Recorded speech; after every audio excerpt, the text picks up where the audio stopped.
Hello, I am interviewing the one Mrs. Elois Butler, a community member and leader. This is an interview for a class called Community and Nonprofit Ministry by Dr. Strukova, a class that embraces serving and community using the vehicles of hope, hospitality, and friendship. And I want to give you the opportunity to introduce yourself and tell us just a little about you. Hello, and thank you.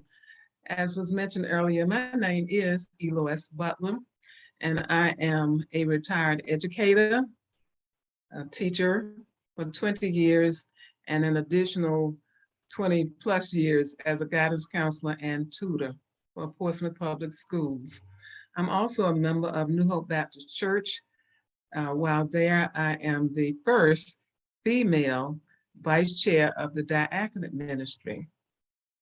I also served with the Chesapeake Jail Ministry as one of the Bible teachers for juveniles who are incarcerated. I'm also a member of the National Council of Negro Women, where we provide services and goods for women and their families. So thank you for having me. And thank you for joining me.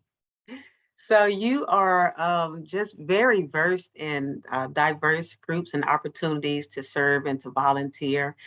Um, I want to just take a little time to focus on maybe one of those opportunities that you use um, to embrace, and not only embrace it, but to disseminate hope and hospitality and friendship.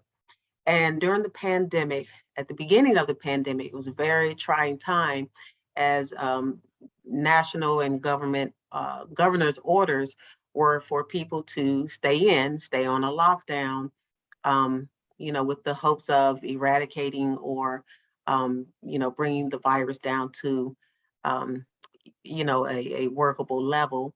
But it just ended up leading to months and months of isolation among some people. So, could you tell us one of something that you did that again embraced the hope, hospitality, and friendship model of serving? Yes, because of the pandemic, we were isolated from each other. My church was closed, and so a lot of the activities were via Zoom, virtual. But there is always a need to stay connected to other human beings and to be in their presence. So there was a group of ladies and gentlemen that decided that we would just walk on Sunday afternoons. We would just walk at designated areas. And after we did our walk, we would visit one of our church members who was either sick or elderly or shut in. And that allowed us the opportunity to fellowship with one another. We were able to exercise. We were able to get fresh air. We laughed. Sometimes we did activities while we were out after our walk. And then we would go by and visit, as I said, one of the elderly or the sick or the shut-in members of our church. And they just received us so gladly and so warmly. They were just so happy to have us come and spend just the 15 or 20-minute time with them. We did not go inside the house. We only walked when the temperature was above 60. So the persons could come to their porch and we would stand in the yard or on the sidewalk and greet them. We would sing a song and we always left with prayer. And we would leave a little token for them. So that just seemed to have blessed all of us, the ones that walked as well as the ones that we visited. So we became known as the Sunday Walkers because we walked on Sunday afternoons. Wow, that's fantastic. Now, how did that start? You say there was a group that eventually formed, but how did it start that you decided to visit members? We know that you can walk outside, with some social distance, and in the beginning, everyone was still wearing masks and whatnot. Mhm. But what made you decide to start thinking of others beyond just getting the social fellowship factor in for yourself? We looked at the thought that there were others perhaps who wanted to join us, but were unable to because of their health or their age or they just don't enjoy walking, but they enjoy receiving visits. So from that, we came up with the idea, well, maybe we will see one or two of our elderly members or the shut-in each Sunday. And like I said, we only would spend about 15 or 20 minutes sharing with them, blessing them with smiles and a song and a prayer and leaving a little token. And that just made them stay connected to their church members, which was us, as well as getting out of the house and getting some fresh air as well. That's amazing. What would you, I guess, as some people are saying that the pandemic is coming to a close. I would say maybe perhaps it's a little more manageable now with the introduction of vaccines and, people using their personal safety precautions. Perhaps that there can be more fellowship, or more people coming out willing to, embrace this idea that the Sunday Walkers are doing. What would you like to see happen from here? I would like to see more join us. I would like to see more men join us. We had only one or two, sometimes maybe three of the young men or the gentlemen from the church that would join us.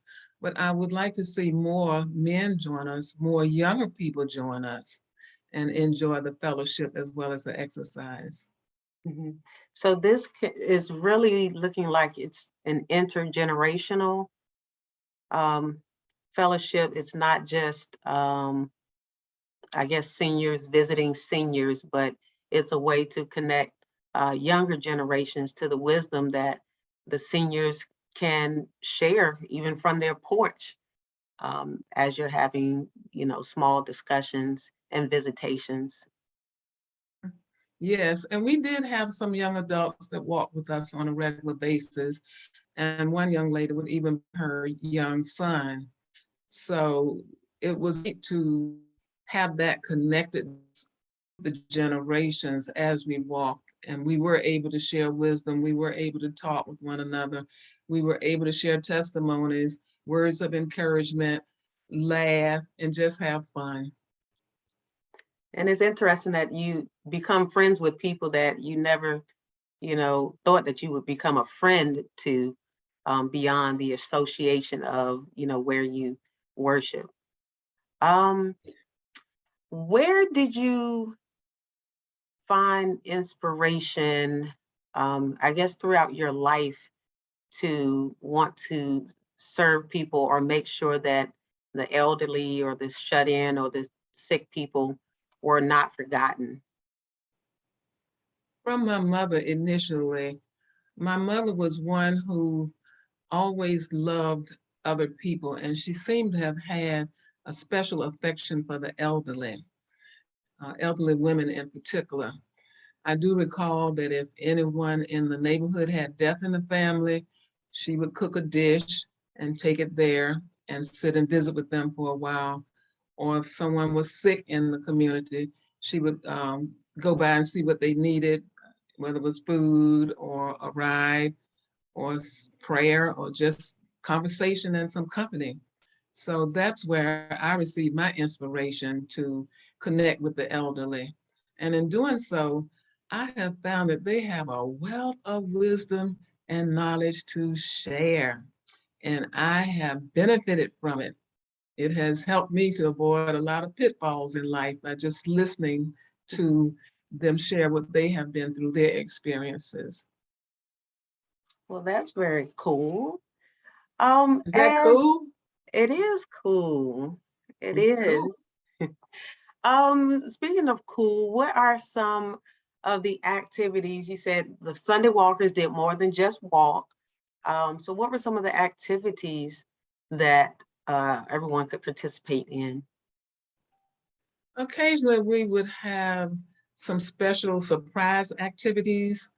On one of the Sundays, we walked around one of the high school outdoor tracks. And so afterwards, we did some little games, some little activity games.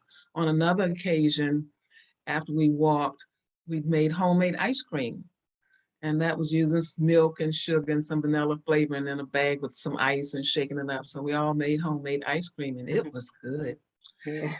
On another occasion, we had what I grew up calling a shoebox lunch. Uh, there were times when African Americans were not welcomed in restaurants and places to stay and eat when they travel. So they had to take their lunches with them. And they took the lunch in a shoebox. And almost everybody's lunch consisted of the same thing, regardless of where you were from. And that was fried chicken, a slice of what we call light bread, which you probably call white bread now, a slice of cake, and maybe an apple, a piece of fruit, and some water. So we did that one Sunday. We had everybody had to decorate their boxes and then share what was in it and what the decorations meant. Um, I think, another time we did a scavenger hunt. One of the places that we walked is a city park, very nice city park close to the water, but adjacent to the park is a cemetery. And because that Sunday we walked, it was so warm, we decided to use some of the paths in the cemetery to walk. And we would do that from time to time. So one of our walkers made up a scavenger hunt game.